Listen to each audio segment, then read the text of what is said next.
I don't remember that.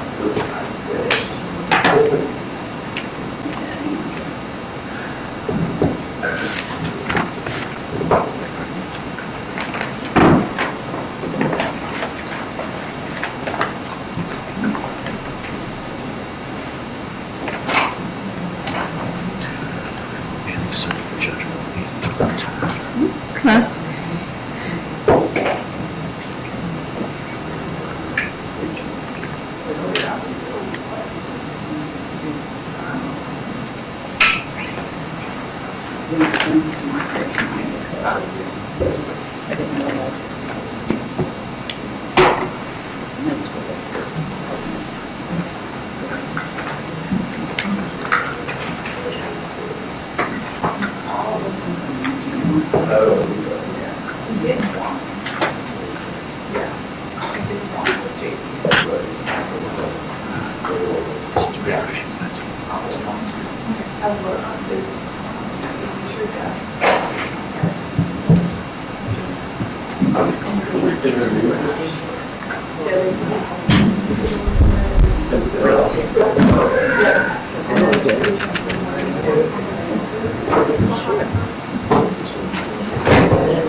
Oh, for sure, absolutely.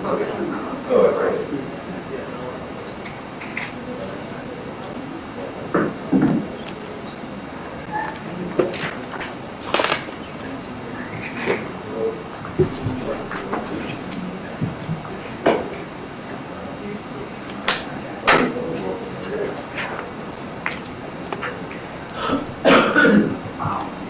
This is the That was like your work.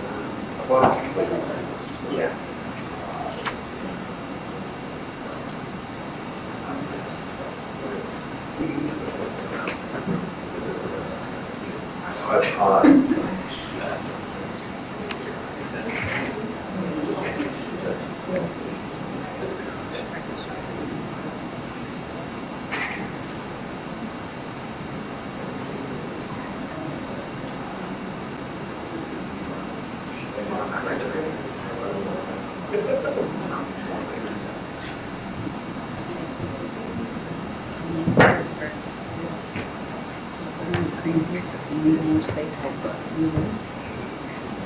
Should be done well.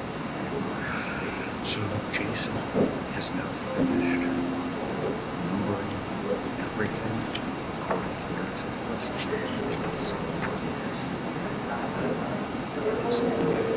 make sure this is this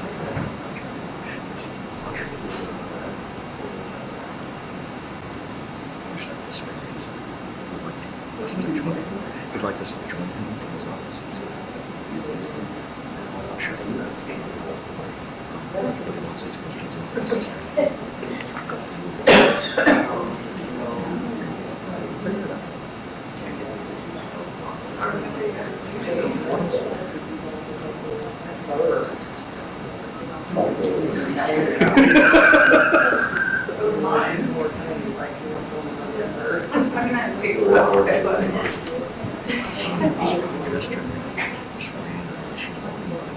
Sure.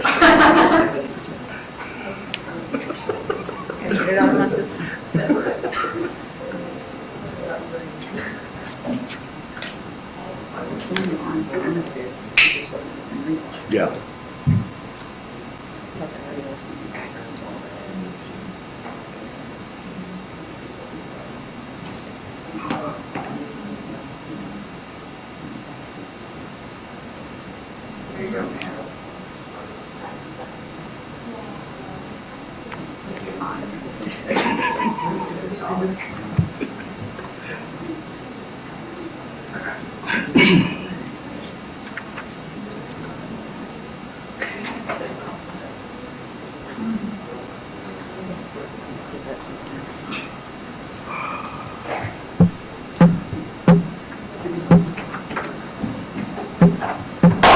All right, court is now set, the Honorable Judge Stephen Everett presiding. Morning, you see it? Hi, Judge.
Here this morning in State versus Donna Adelson, 2023 CF 3226, for the final pretrial hearing this morning.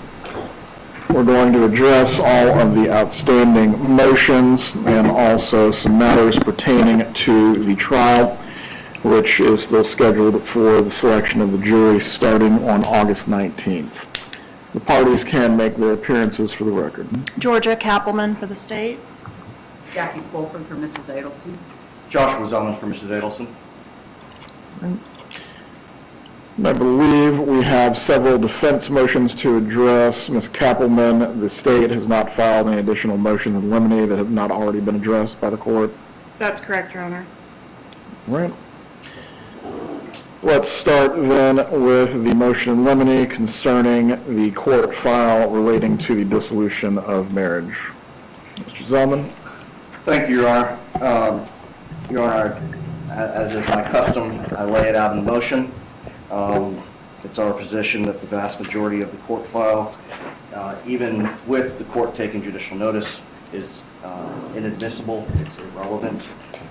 Paragraph 7 of my motion provides a somewhat comprehensive list of the items that are in there that have no bearing, have no relevance, they're not material in any way to this case. And so we're asking that, aside from very limited number of items that the state can establish has relevance and is not barred by hearsay, we're asking that the court exclude that file. Ms. Kappelman, which parts of this file is the state seeking to admit as a part of its case in chief? The entirety.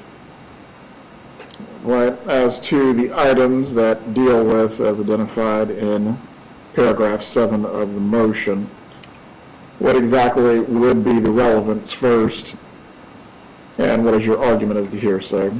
For relevance, Judge, it goes to the motive, the level of intensity of this litigation, the volume of the paperwork suggests that it was very litigious and went on for some time. The words that are used are strong, even hateful, and this was a cause that was adopted by the defendant, as the emails evidence will show. So it's important for the jury to understand the foundation of this motive is this litigation that began with the divorce, continued beyond the divorce with the child custody issues that developed later. All right. So in part, the volume of what occurred over the divorce proceedings, you want the jury to recognize this goes to motive in some way. Yes, Your Honor. In reference to hearsay, the items are not being offered for the truth of the matter asserted. There obviously was a litigious divorce, but it's being offered to show the effect on Ms. Adelson. These items were shared with her. The evidence intends to show she was very involved in the pleadings. She was sent the pleadings and offered detailed responses for how Mrs. Wendy Adelson should respond to the pleadings. So it's very bound up in the state's theory of the motive for the case. All right. Mr. Zellman, as to your client's emails to her daughter as this litigation was going on, are these contested in any way? With respect to the initial dissolution proceeding, no. However, in reviewing the emails, the post-dissolution matters that were filed by Mr. Markel, there's no evidence in those emails that those pleadings were shared with Mrs. Adelson. And so certainly, if the state's theory is that it goes to the motive, and that's their way of getting around hearsay, they have to establish that the pleadings were sent to her. My review of the emails show that did not happen. So they can't go to show my client's motive if she didn't receive that.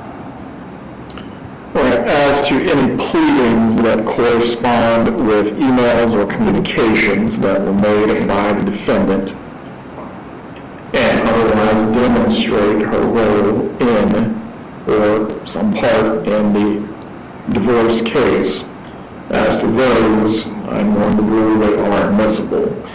The pleadings themselves, if they're being offered not for the truth of the matter asserted, but to otherwise demonstrate motive or intent, those are admissible. However, Ms. Kappelman, as to the bulk of the file itself, I do believe the defense is raising a clear point on this.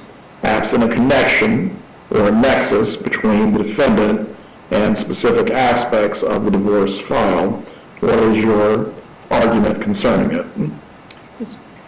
There are pleadings in there that are not necessary to show the motive, but I did offer the exhibit itself in its entirety to demonstrate the bulk.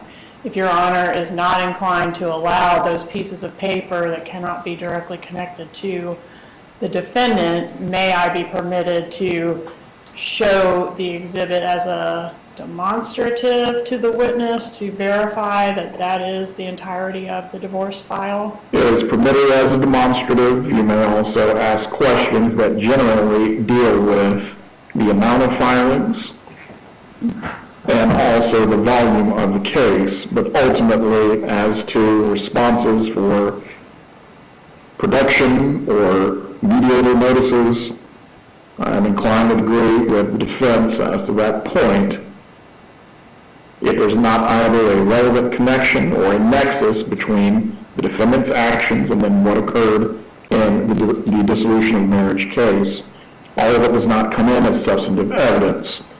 But I do want to make clear on this point, Mr. Zellman, as to what the witnesses will testify to, and none of us will know this until the evidence actually begins.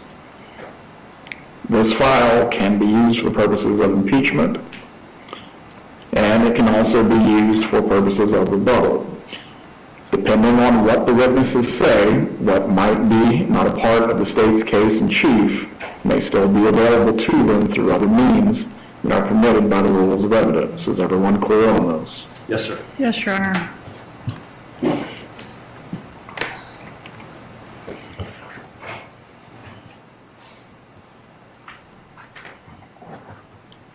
All right, let's move on to the motion of limine concerning the testimony of Sarah Yousef. Mr. Zellman. Again, Your Honor, we stand on the motion. Ms. Kappelman responds. I would just ask Your Honor to reserve on her. The state has no intention of calling her, so I don't think, unless that changes, that there's any reason to address her testimony at this time.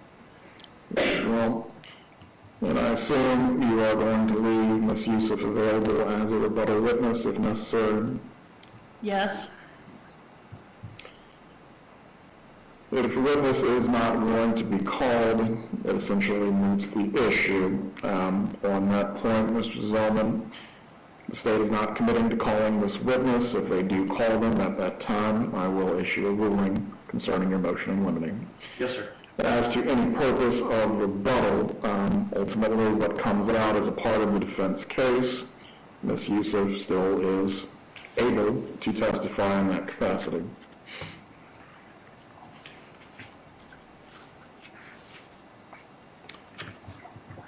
Right, the next motion in limine concerning the testimony of Stephen Webster. Does the defense have any argument that has not already been made through the pleading? No, Your Honor. Ms. Kappelman responds. Judge, I agree with some of the defendant's motions. I don't think Mr. Webster can offer opinions. For example, his testimony, of course, will be governed by the same rules of evidence that every other witness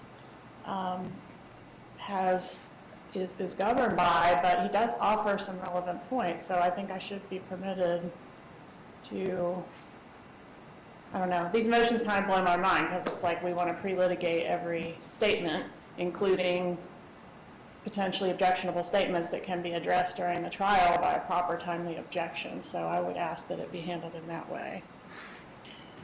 All right, concerning the testimony of Mr. Webster, Mr. Webster, in his capacity of representing the deceased, certainly can testify factually as to what his involvement was with the divorce case, and also he may testify concerning the nature of the proceedings as to any opinions that go beyond that.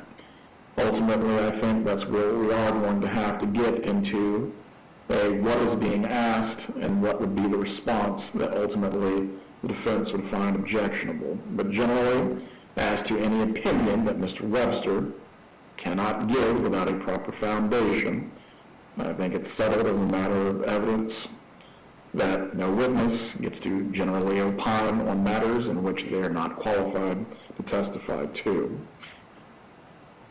Is any other ruling being sought concerning Mr. Webster beyond that by the defense? Well, yes, Your Honor. In prior trials and in deposition, Mr. Webster testified about statements made to him by Mr. Markel. Those are hearsay. There's not an exception. Those statements weren't shared with anyone else, certainly not my client.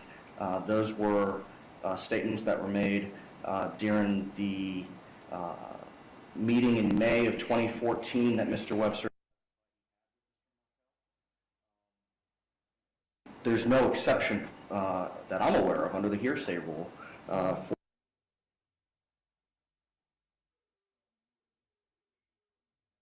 Statements made by the deceased to Mr. Webster. Ms. Kappelman, do you have an argument? I think I agree in general that those statements would be hearsay. I don't recall what my theory of admissibility was in prior trials, but I would agree to approach if I intend to elicit a statement made by Mr. Markel to his attorney and offer my theory of admissibility prior to asking the question if I decide to do that in this trial. I don't think I plan to do that, so it's hard for me to address what that theory might be now. Very well. Again, as a general principle of evidence, hearsay that has no exception is not admissible. If the state is seeking to admit this statement for a proper purpose that actually has a basis in the rules of evidence to be admitted, you will need to approach so that way the information is not placed improperly before the jury. The motion in limine is granted as to Mr. Webster offering any opinions for which he is not qualified to give. The court will reserve the ruling on the issue of any statements that he may testify to by the deceased. If the state, again, will have to present an actual exception to hearsay in which the matter can be placed before the jury. All right, the renewed motion in limine concerning the Latin Kings. Mr. Zellman? Yes, Your Honor. This goes in part to the theory of the defense and why Mrs. Adelson acted the way she did, the language that she used on the 2016 wire calls. Typically, I know that we would want to have the foundation laid through her testimony for that, but if the court were to bind our hands in questioning the state's witnesses, it would be too late to wait until she testifies. We would lose the ability to cross the state's witnesses on that issue.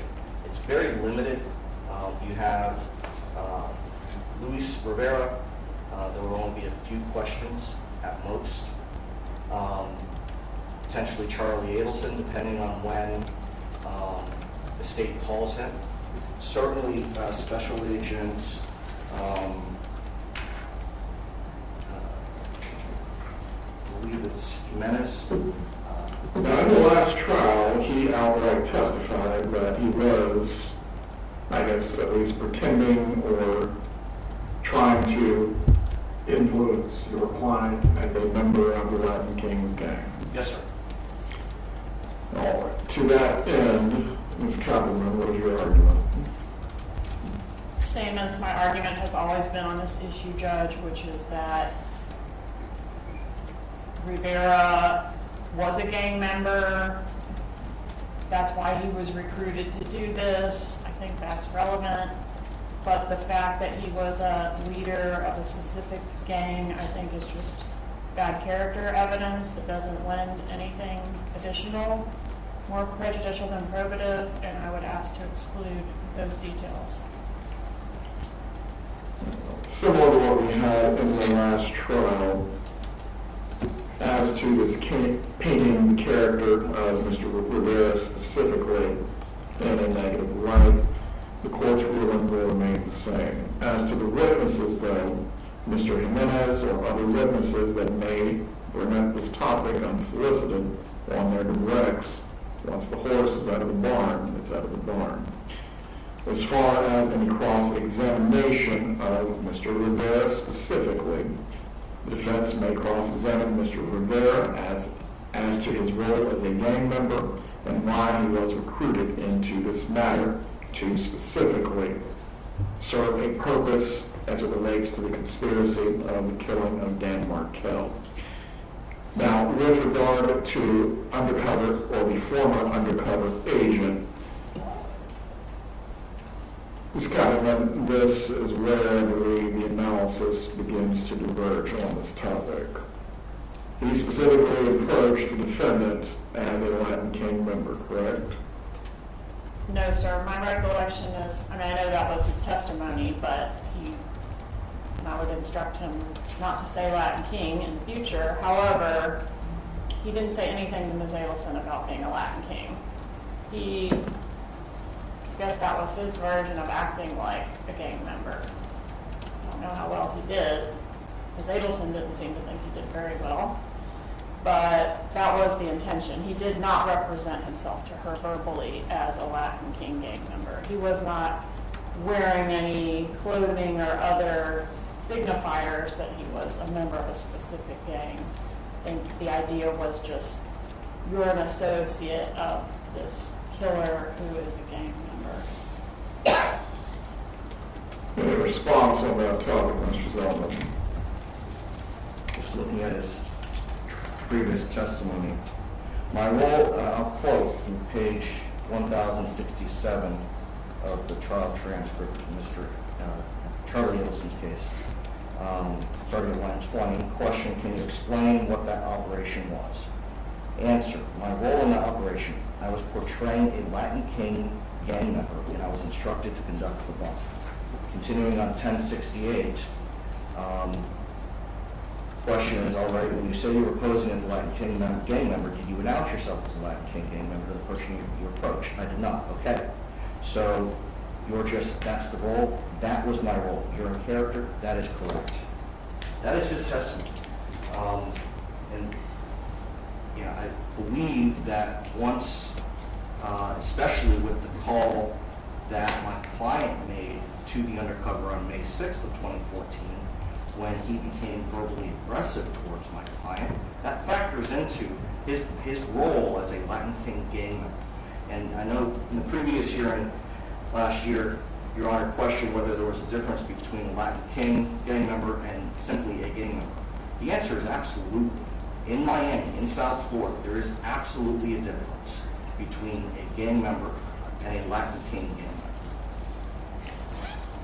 member. Even with that being said, this ultimately goes to your client's state of mind. Who is going to establish how she knows the difference between, forgive the pun, the garden variety gang member and a specific gang member? I think between her testimony and anticipated testimony of Charlie Adelson. Well, as to the questioning of the former undercover officer or special agent Jimenez, I will permit the defense to question the former special agent as to whether he is portraying a member of a specific gang as a part of his bump operation. Depending on what the answer is, we will revisit the issue of whether the name Latin Kings needs to be specifically uttered as to either Mrs. Adelson or Charlie Adelson testifying concerning her state of mind and knowledge of the Latin Kings. As it goes to state of mind, the defense may certainly inquire as to that during the defense case in chief. As to Luis Rivera, the court's ruling will remain the same as to his leadership role or specific affiliation. The fact that he is a gang member may be inquired into, and the fact that he has had, or the fact that he had, or his role while he was recruited in this case, that certainly is ripe for cross-examination and may be inquired into. But as to him being a specific Latin King, that is where the line is going to be drawn. Do we need clarification on these rulings? Just a moment, Your Honor. Not from the state judge.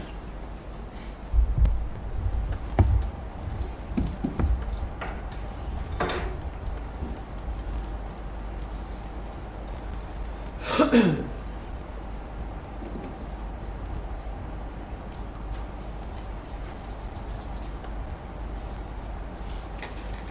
the concern we have, Your Honor, is that Mrs. Adelson, part of her state of mind, her level of fear, is that it's not just that she learned he was Latin King, but that he was the leader of one of the branches of the Latin Kings in South Florida. That heightened her fear. And of course, she will testify to that. I cannot make her testify. If she is committing to do so as a part of her defense, that's her choice. But ultimately, someone with competent knowledge has to testify to this fact. Eliciting information about state of mind from the witness that either has not spoken to your client or either has no knowledge of the state of mind, I'm not sure how that can be accomplished other than either your client herself, her son, or someone else who has direct knowledge of her state of mind at the time, unless you have an argument.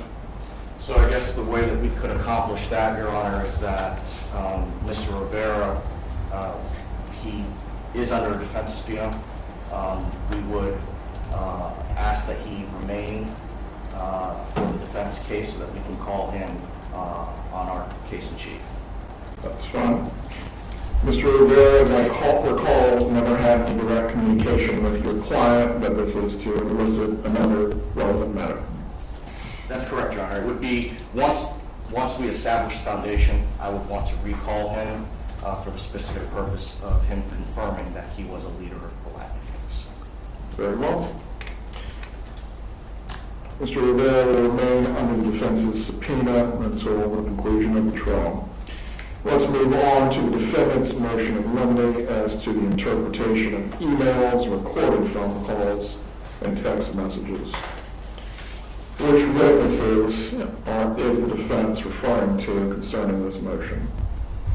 Your Honor, I think it goes really to retired Detective Isom, Special Agent Sanford, potentially Jason Newland. I think a number of witnesses have offered interpretation of statements that were made. Now, we're not talking about coded language. Coded language is treated differently.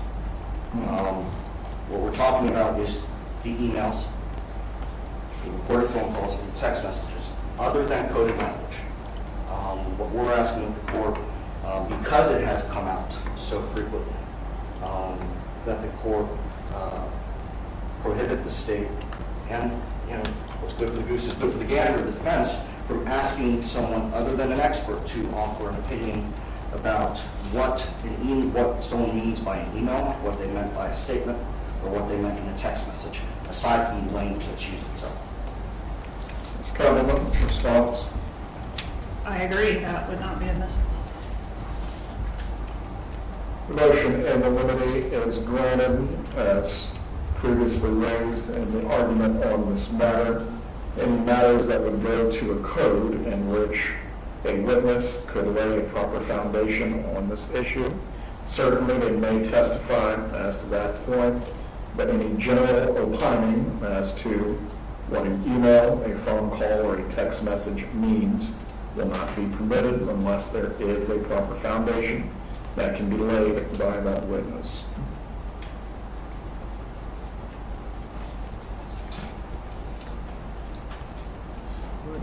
Next, the defendant's renewed motion in limine concerning travel as consciousness of guilt.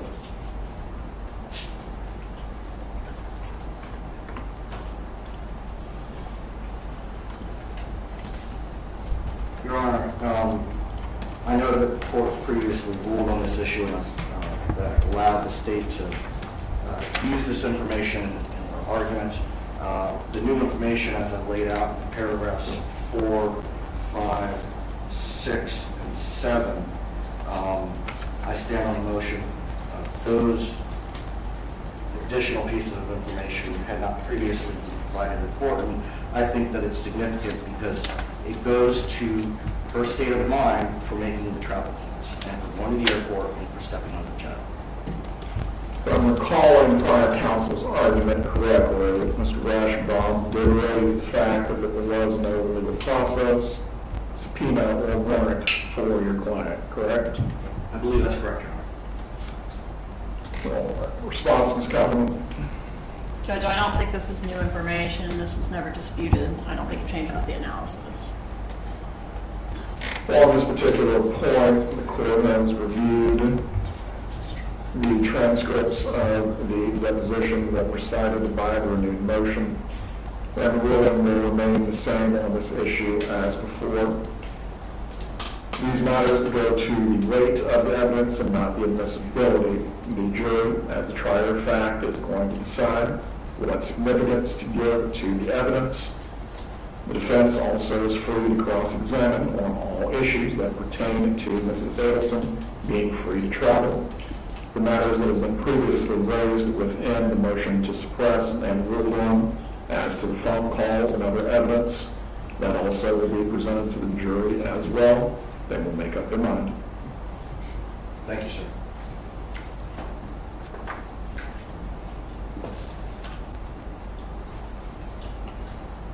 Well, I believe that covers the defense motions. And Ms. Kaufman, you stated that the state did not have an additional motion of remedies that not have been previously ruled on.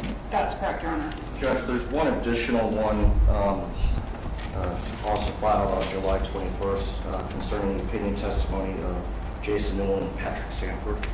Yes. Go ahead with that motion. Sorry, Your Honor. I'll stand on the motion. Ms. Kaufman, response. Judge, the defense elicited personal opinions of these witnesses at deposition about the lawyers and their ethics and how they think they might have been involved in the new investigation, and now seeks to suppress those opinions, which are clearly inadmissible. I don't understand it. I don't know why we're doing it. I would never elicit such a thing. Well, Ms. Kaufman, even though it might be inquired into in deposition, ultimately, if there's a basis to exclude it pre-trial, that's why it's being raised now. Of course, there is no reason to elicit it at deposition, and it could never be admissible at a trial. So we're just wasting paper and time, these motions. No objection. But the state is conceding the issue. The motion is granted as to any opinions that would be offered by either Investigator Newland or Special Agent Sanford. Again, there must be a proper foundation for them to offer an opinion on a subject. If they don't have the ability to do so, it cannot be presented as a part of the case in chief. I don't really see a context in which this might come around, either in rebuttal or as far as impeachment, but again, these rulings are being made as to the state's, the substantive evidence the state may present as a part of its case in chief.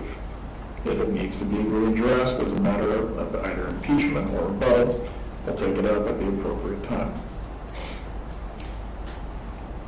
All right, let's go ahead and talk through some of the logistics for jury selection on 8/19. We are going to be in this courtroom once again. I believe the number of jurors that we have under summons right now, or prospective jurors under summons, I believe it's near 300. So what we're going to do on that Tuesday, essentially we will have the pre-screen of jurors on the issue of pretrial publicity, similar to what we did in the last trial. The court will be asking these same questions, or substantially same questions. Both parties will have an opportunity to follow up on the court's questions on the issue of pretrial publicity. If a prospective juror is deemed suitable to return for a group voir dire, from there they will be given the date and time for which group voir dire will begin. For the pre-screening that will take place on both Tuesday morning, Tuesday afternoon, potentially Wednesday morning and Wednesday afternoon, I would anticipate by that point we would have a suitable pool of jurors from which, going through the pre-screen process, anyone who has had an issue, or either the court believes, the state believes, or the defense believes, is not suitable to go to the group voir dire. From there, each party will have an opportunity to make their objections known as to that prospective juror, and they'll be told to return, or they will be excused at that point. Does anyone have a question about the pre-screening process? No, sir. There you are. Also, as well, so that we don't have any issues similar to what occurred in the previous trial, in which I believe there were allegations the jurors were speaking to each other. We are going to have additional bailiffs. The prospective jurors are going to be instructed not to speak to each other. It might make a long day for them, but they will be sitting in silence.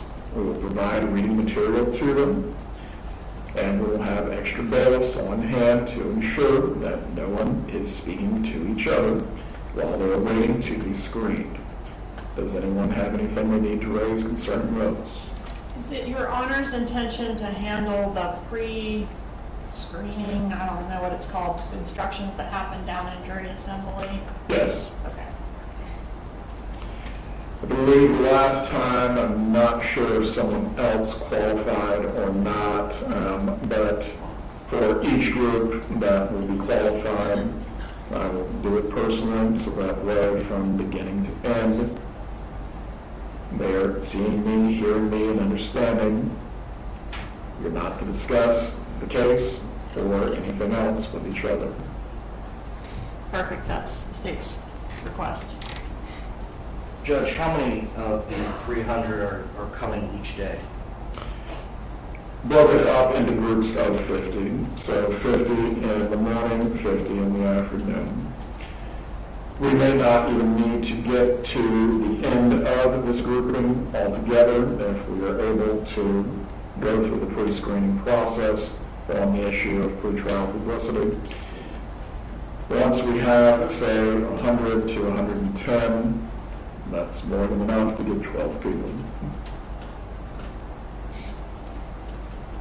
How do you intend to handle proceeding once we successfully select a jury?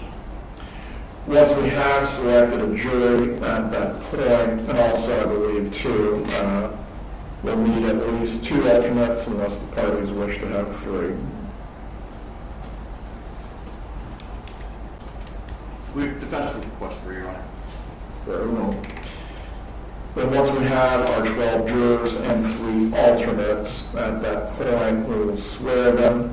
If we have enough time to actually move into opening on that same day at the selection, we'll do that so that way we can start to begin into witness testimony seamlessly without issue. How many days is the state anticipating to go through its case in chief? I think best case scenario is 5, worst 7, so 6. I could see how it could run into the first part of the 7th day, Judge, but I think 6 is a comfortable estimate. Let me bring up my calendar.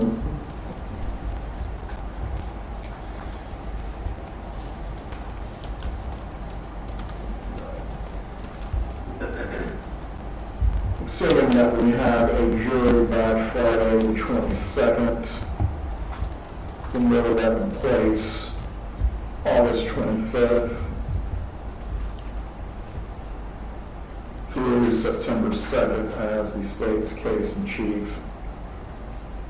I think there is a holiday on September 1st, correct? Yes, sir. Yes, sir. Is anyone volunteering to work on Labor Day? Jackie is. I need one other hand, unrelated to that side of the table. Thanks. It is a holiday for the workers of the world, but we cannot forget that we have a trial to finish. All right, 8:25 through 9:02, then, estimating as the state's case in chief. How long is the defense estimating to present any case that it wishes to do so? Can I weigh in on that before they speak, Judge?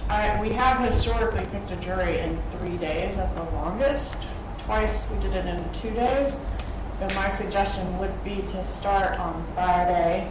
We could even do openings as early as Thursday, if Your Honor was willing to entertain that. I know that's not the defense's request, but that would be the state's request, just to move it on as quickly as possible. Well, for the openings only, does the defense have a position concerning this? Judge, we don't want to make openings unless we have a great deal of time after we pick the jury on a particular day. We would prefer to do the openings the next day. So you're not asking to defer the opening to your case, you just don't want to open on the same day? It's going to depend, Judge, on your ruling on the additional motion. All right. On that matter, again, depending on where we're at time-wise, I'll just instruct both parties to be prepared to potentially give their openings. I'm not going to place a time limit on the opening statements, but obviously, each party will be the captain of its own ship as to how you will captivate the jurors. Is either party expecting their opening to go beyond 30 minutes? Depends on your ruling, Judge. Ms. Calvin? Yes, I think it could be up to 45 minutes. It's not going to be different than it was previously, but I'm sorry, I don't know how long it was. I would say 30 to 45 is a comfortable range, Judge. Right, as to the defense case, once we are finished with the state's case, how much time are you estimating? It depends on your ruling, Judge, but anywhere between 4 and 6 days. 4 and 6 days. So that would place us then around the week of September 8th.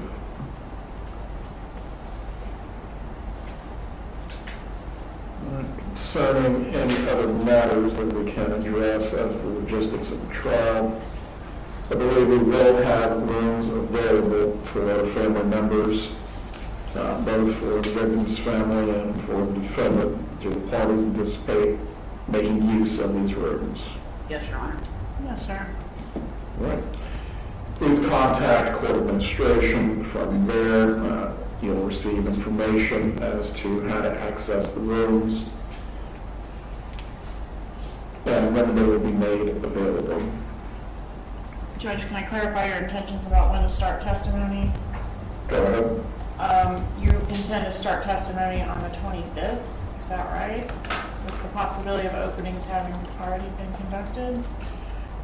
Well, at the latest, if we go into Friday with needing to select a jury, Okay.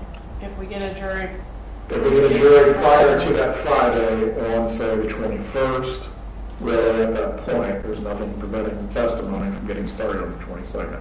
okay, so I'll be prepared to start testimony on the 22nd then, and my understanding was, and my subpoenas run through September 5th, but it sounds like we might be extending into the week of September 8th, is that right? Well, I believe the defense is indicating they might need anywhere from 4 to 6 days. That's what they said. All right, so we could potentially go through the week of the 8th. If need be. All right, I will attempt to get subpoenas out for rebuttal for that week, but I will advise the court that as of right now, those are not out. We are losing a day because of September 1. But if need be, we can figure out logistically how to make this work for Saturday to continue working. I'm sure you all would like a break, but I'm here.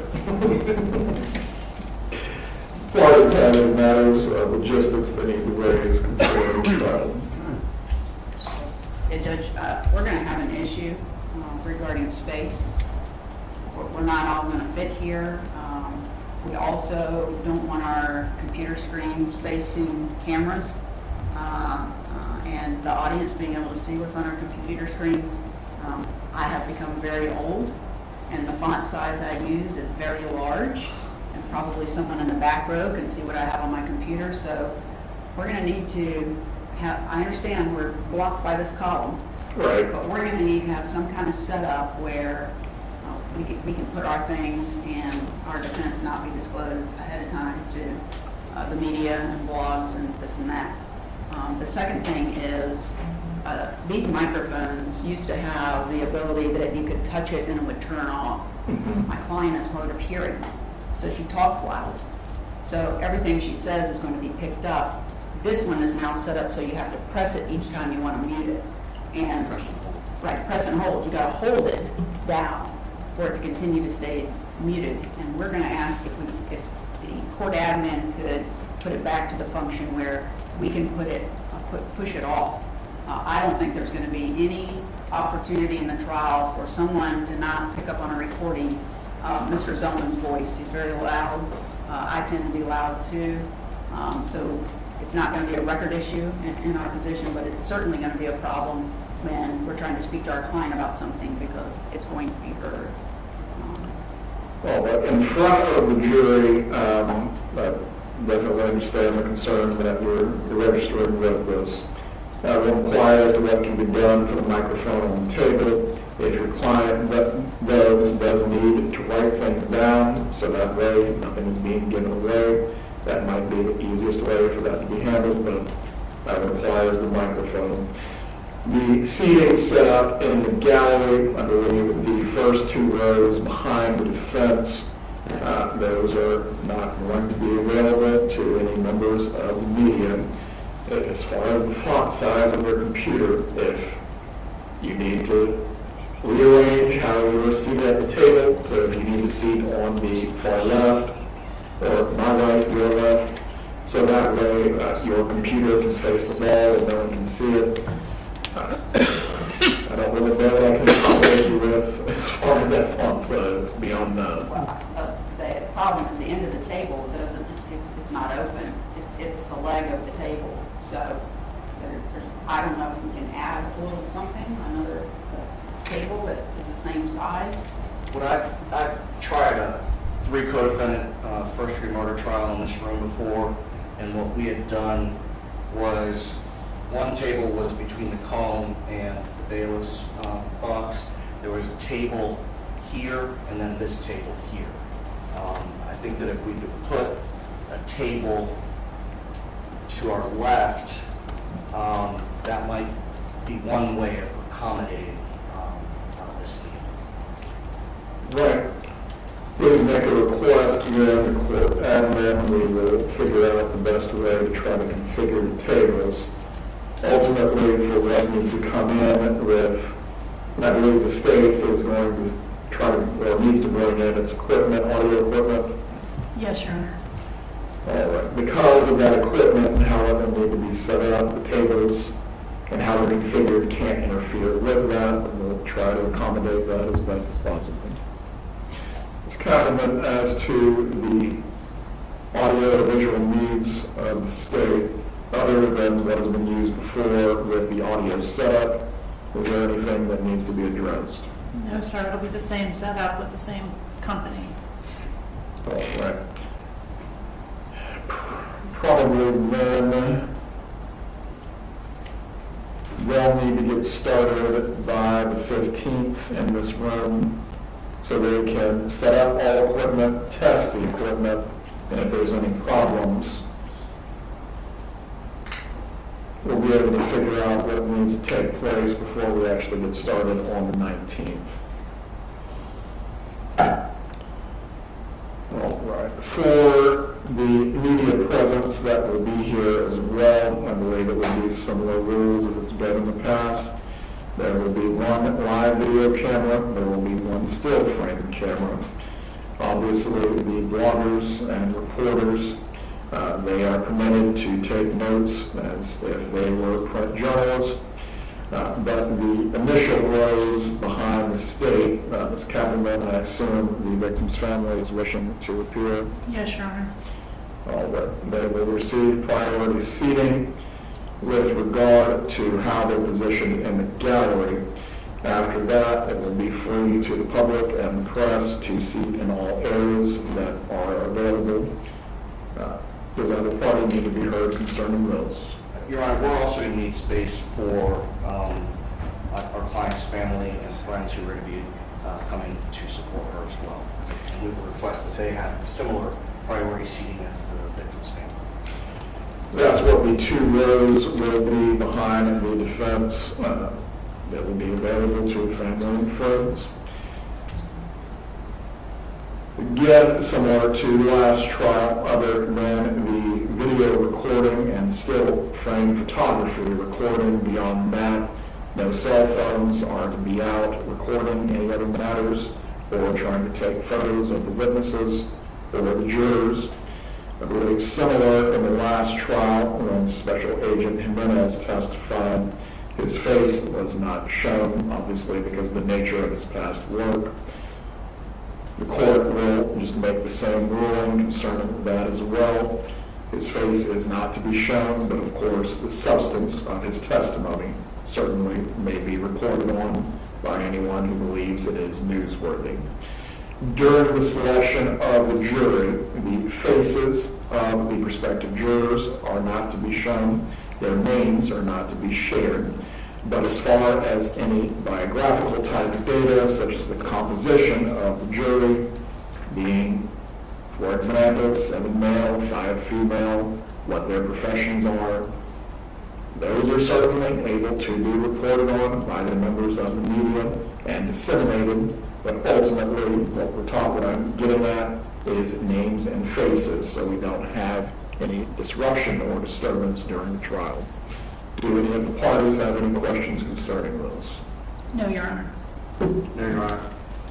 One last thing, typically, I don't think I've had a trial with you quite some time. Typically, my paralegal sits with us, so that's another reason why we need that additional table. She also may have some additional people assisting her, and I'll make sure that they're identified to the bailiffs so that there are no issues there. The members of the direct support staffs may sit on the benches that are behind the attorneys, or if we need to figure out a table configuration for them, if we have the space. But the direct support staff is permitted as to both sides. Does either party have anything further to raise concerning the logistics of the trial or any other issues before we finish? No, Your Honor. No, Your Honor. One other matter comes to mind if the attorneys can briefly approach.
matters having been discussed, we will be in recess for today.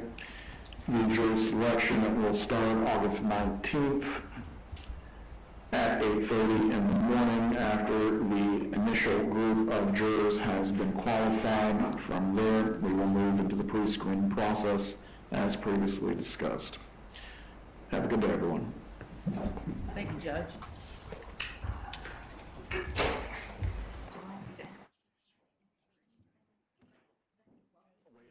Wait for that, well, if they can speak to them now, that can probably ease the issue. Yeah. We'll be doing the, in that room in there, right? Yes.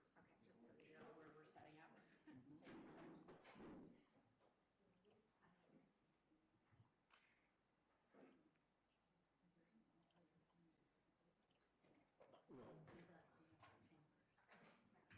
This is